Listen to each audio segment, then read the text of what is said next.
Marty, the Leafs search for steady goaltending continues tonight. Martin Jones gets a tough assignment for his first Leaf start under the bright lights at MSG on the second night of a back-to-back. You played in New York. You've got firsthand knowledge of what it's like to be thrown out into these sort of situations. How important is tonight for Jones?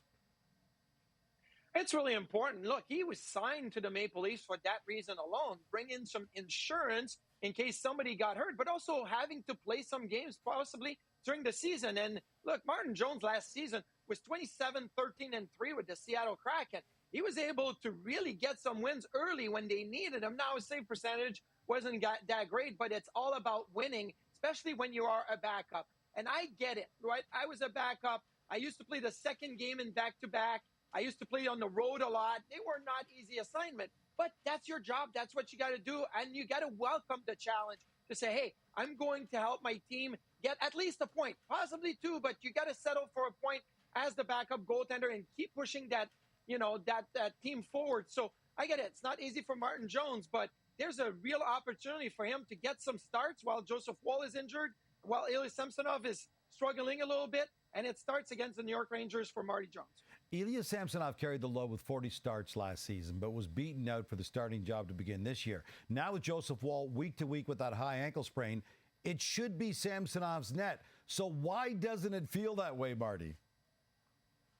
Well, it doesn't feel that way because he's given up one more goal per game that he was given last year in a league where one goal is so important, right? These one goal games. And you're always talking about the margins are so small. Well, giving up one more goal per game is a big problem for Ilya Samsonov. Not only that, but look, he's 5-1-4. Great. But really, that's 5-5. 5 times you go home saying, hey, we won the game. 5 times you go home saying, I didn't do enough to win a game, and I let my team down. So that is why I think with Samsonov, we're left with a lot of meat on that bone saying, hey, when is he going to start putting some good starts in a row, some consistency in his game? And the one goal per game different from last year to this year is a big, big eye-opener for a lot of people that are watching him. Consistency is huge. Samsonov followed up his first shutout of the season on Saturday by coughing up 4 goals in an overtime loss to the Islanders. If you were working with him on his game, trying to iron out that inconsistency, what would you say to him, Marty?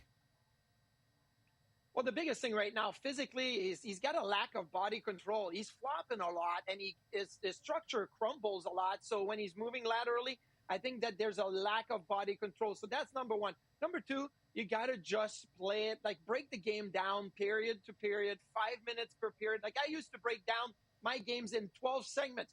First 5, the next 5, there was 4 segments per period. And that keeps the challenge at a minimal. Like when you look at 60 minutes, it's a long time. But when you look at 5 minutes, oh, that's more manageable. So I think there's some physical aspect that I would work on, but there's also some mental aspect to help him get some consistency, not just from game to game, but inside a game, not have some highs and some lows like we've seen Ilya Samsonov have. The Boo Birds were out for John Tavares as they fittingly reached 1,000 points back where he started his career. You played with Tavares that rookie season. Back then, did you envision him building the kind of career that he has now? I knew he was committed to his craft. I knew he was serious about the game. Now, you always look at a number 1 overall pick and you say, okay, what are the strengths? What are the weaknesses? But he's worked on the weaknesses, right? And as an 18, 19-year-old in New York City, there was a lot of time where he was in high demand. People wanted him to go to a movie opening, a party, this, that. He's like, no, I'm staying home. I'm focusing. I got a game in 48 hours.